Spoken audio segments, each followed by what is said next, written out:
pa.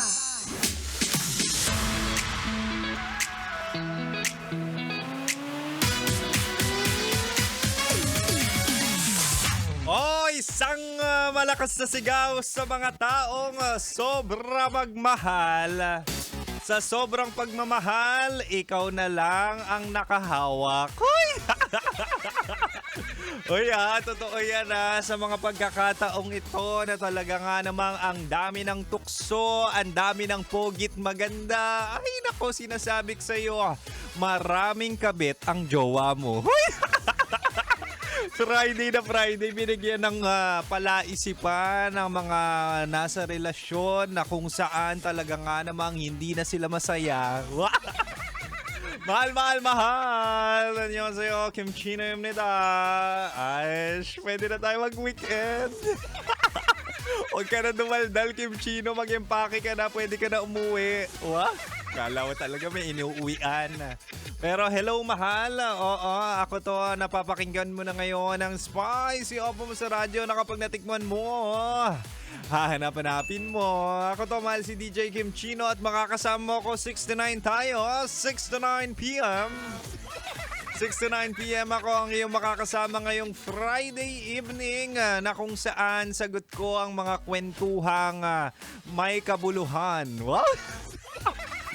Sagot ko ang kwentuhang tungkol sa relasyon na kung saan ikaw na lang ang may gusto. Uy, totoo yan may mga pagkakataon na minsan bulag na yung tao sa pagmamahal. Bulag na yung tao at desperado na siya para lang ma-maintain yung relasyon. Kaya ngayong gabi, tonight, oo. Tonight sa ating Chinitox, usapang pag-ibig mula sa chinito ng buhay mo o di kaya spicy opa. Na si Kimchino, ibibigay ko ano ba ibibigay ni Kimchino ngayon? Ang tatlong signs na sobra-sobra ka nang nagmamahal. Ito yung sinasabi natin, 'di ba, na too much love will kill you. Uy, totoo yun minsan sa sobrang pagmamahal at lahat din naman ng sobra ay masama. Lahat ng sobra ay talaga nga na mga nagli-lead sa negativities. Kaya utang na loob, makinig ka sa akin.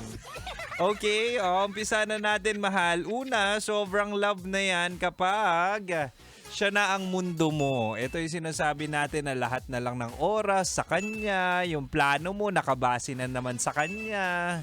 'Di ba? Nawawala na yung dati mong routine, nawawala na yung dati mong hobbies. May mga activities ka naman dati na kaya mong gawin mag-isa. Ngayon, ginagawa mo ng requirement na kasama siya.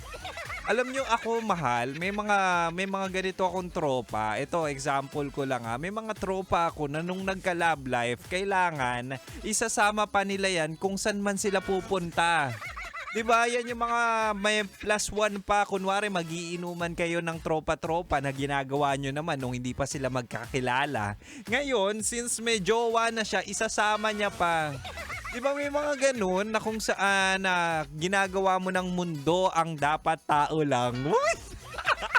Totoo yun Nakakabwisit yun bilang tropa na lagi mong sinasama yung jowa mo o di kaya yung asawa mo sa mga lakad na kung saan pinag-usapan natin na tayo-tayo lang.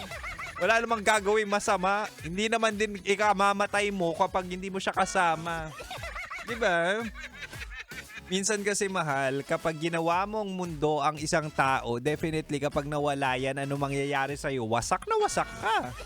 Diba? How will you pick up yourself when in fact, nakadepende na lahat ng kasiyahan mo, ng kilig mo, o di kaya ng kiliti mo sa isang tao?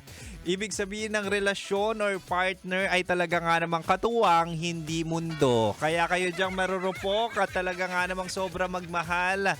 O sabihin na rin nating engot sa pag-ibig, utang na loob, gumising kayo. Kasi one day baka hindi ka na mahal niyan, tapos hahabulin mo, tapos ang ending, iiyakan mo, tapos tatakbo ka kay Kimchino.